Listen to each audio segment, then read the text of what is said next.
First Amendment auditing. It's something which is growing in popularity. It's when somebody goes to a public place, takes a camera, records, and sees if the people in this public place are complying with laws relevant to someone recording them.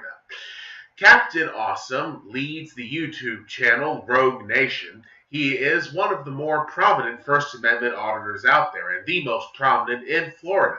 He has a huge following which spans the world, and he joins us on this episode of Cato Gottfried to discuss its work and its relevance. I'm your co-host, Joseph Ford Cato, and my co-host is Paul Gottfried.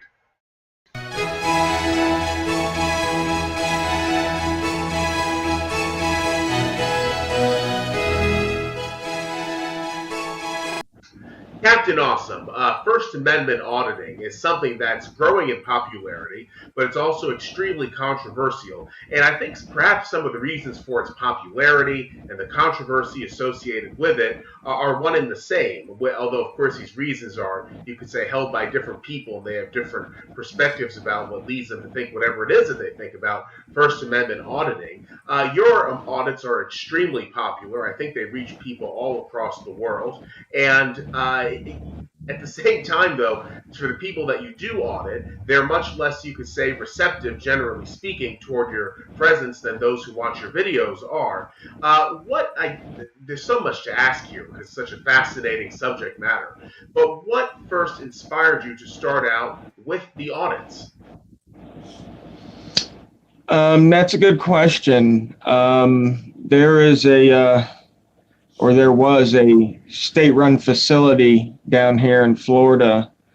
It was called the Dozier School for Boys, and it was run for about 100 years here in Florida. And in the 40s, 50s, 60s, 70s, there was a series of abuses that took place there: rapes, murders, beatings. I think to date they've uncovered northwards of 80 unmarked graves of young boys that were in the state's care. So when, hearing about that and knowing that, the state was in charge of watching over these people, and then the state had supervisors in charge of those folks at the facility watching over those people, and to this day, no one has been prosecuted for any crimes that occurred there. So this is something that's, I'd like to say, near and dear to my heart, because, people sometimes need other people to look out for them. As they say, we could all use a friend here and there. So there's a lot of people out there in society that, need help looking out after, because they may not be as well versed per se in the law, or, they may just not have the goal, I guess, to say to stand up for themselves.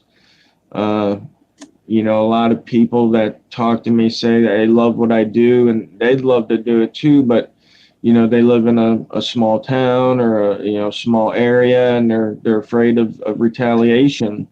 And that says something to me when people are afraid to watch their public servants, the people that they basically employ to do these services for them.